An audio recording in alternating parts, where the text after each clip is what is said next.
Hi guys! We are getting close to the end of The Lion, the Witch, and the Wardrobe. Today I'm going to read chapter 16. It's called What Happened About the Statues. "What an extraordinary place!" cried Lucy. "All those stone animals and people too. It's like a museum." "Hush!" said Susan. "Aslan's doing something." He was indeed. He had bounded up to the stone lion and breathed on him. Then, without waiting a moment, he whisked round, almost as if he had been a cat chasing its tail, and breathed on the stone dwarf, which, as you remember, was standing a few feet from the lion with his back to it. Then he pounced on a tall stone dryad which stood beyond the dwarf, turned rapidly aside to deal with the stone rabbit on his right, and rushed on 2 centaurs. But at that moment Lucy said, "Oh, Susan, look at the lion." "I expect you've seen someone put a lighted match to a bit of newspaper which is propped up in a grate against an unlit fire. And for a second nothing seems to have happened. And then you notice a tiny streak of flame creeping along the edge of the newspaper." It was like that now. For a second after Aslan had breathed upon him, the stone lion looked just the same. Then a tiny streak of gold began to run along his white marble back. Then it spread. Then the color seemed to lick all over him, as the flame licks all over a bit of paper. Then, while his hindquarters were still obviously stone, the lion shook his mane, and all the heavy stone folds ripped into living hair.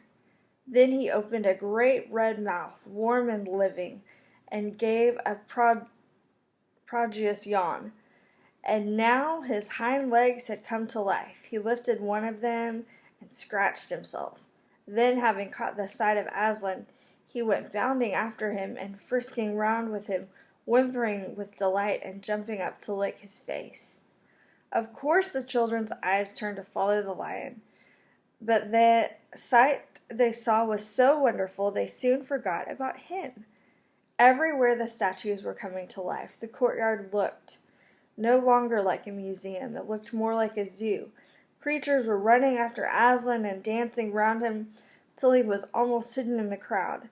Instead of all that deadly white, the courtyard was now a blaze of colors, glossy chestnut slides of centaurs, indigo horns, unicorn, dazzling plumage of birds, ruddy brown foxes, dogs, satyrs, yellow stockings, and crimson hood of dwarfs, and the birch girls in silver, and the beech girls in fresh transparent green, and the larch girls in green so bright that it was almost yellow.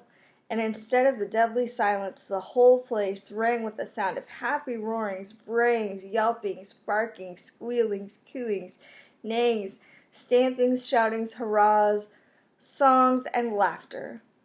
"Oh," said Susan in a different tone, "look! Is it safe?"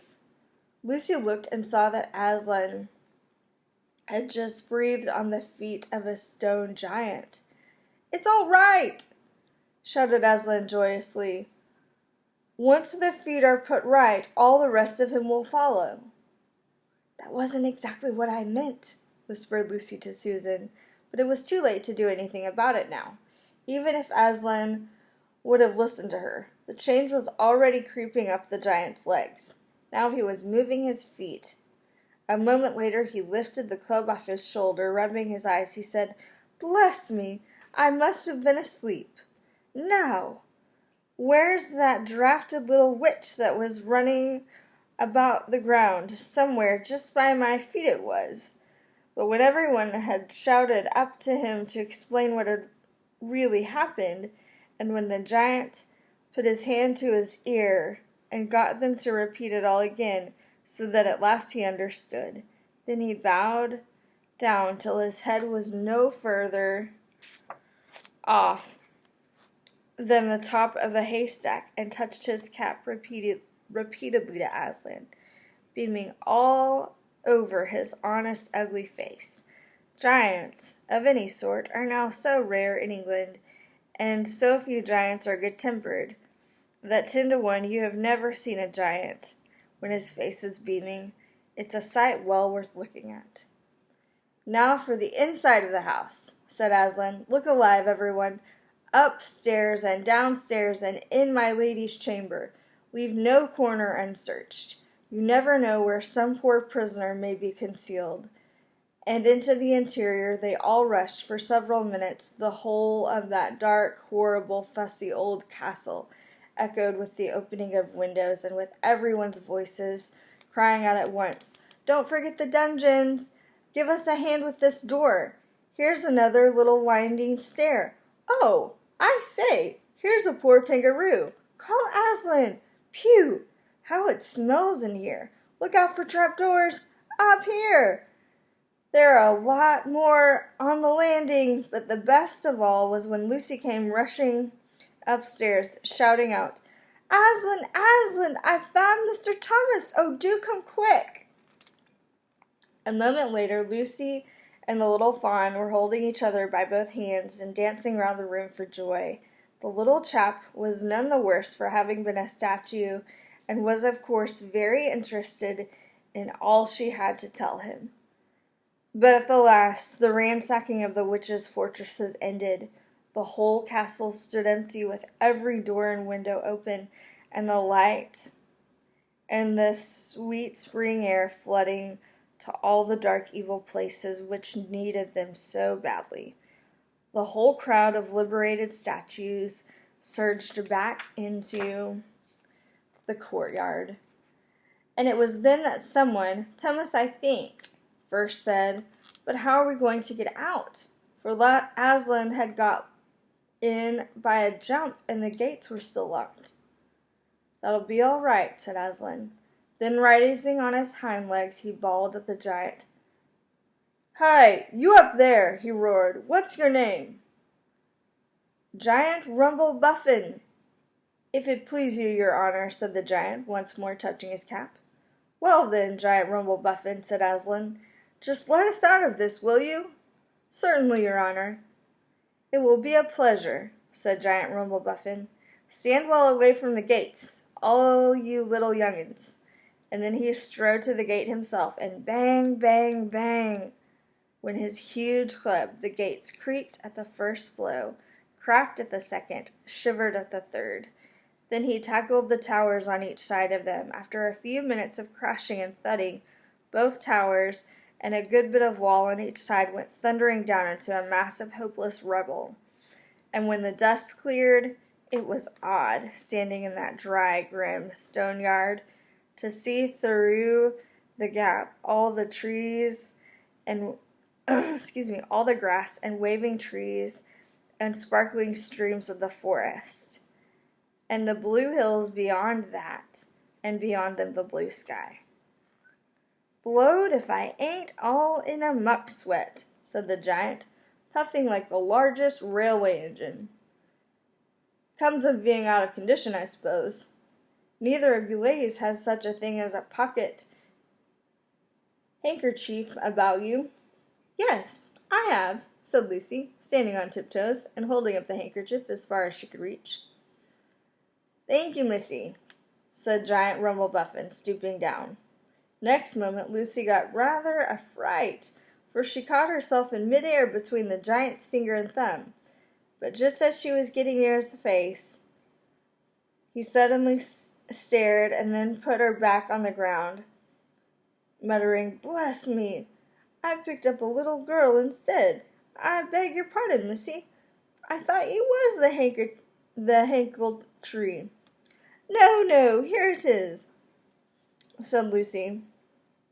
This time he managed to get it, but it was only about the same size to him that a saturine tablet would be to you, so that when she saw him solemnly rubbing it to and fro across his giant red face, she said, "I'm afraid it's not much use to you, Mr. Rumble-Buffin."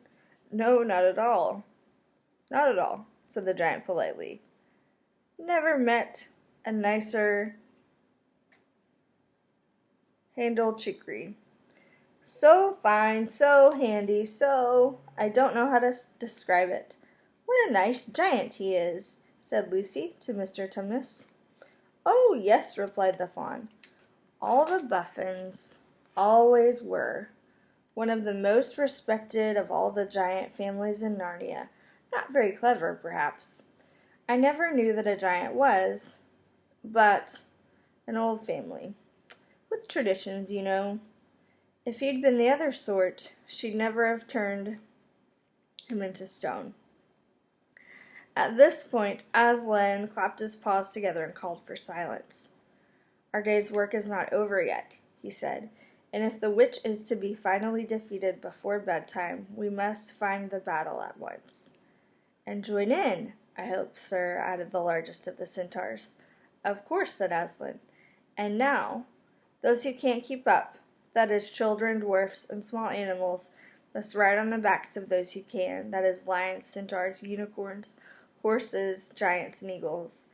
Those who are good with their noses must come in the front with us lions to smell out where the battle is. Look lively and sort yourselves. And with a great deal of bustle and cheering they did.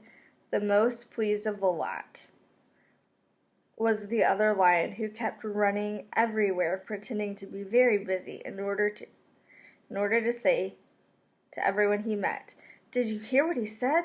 Us lions! That means him and me, us lions! That's what I like about Aslan. No side, no standoffishness, us lions. That meant him and me." At least he went on saying this until Aslan had loaded him up with 3 dwarves, 1 dryad, 2 rabbits, and a hedgehog. That steadied him a bit. When all were ready, it was a big sheepdog who actually helped Aslan most in getting them sorted and into their proper order. He set out through the gap in the castle wall. At first, the lions and dogs went nosing in all directions, but then suddenly one great hound picked up the scent and gave a bay.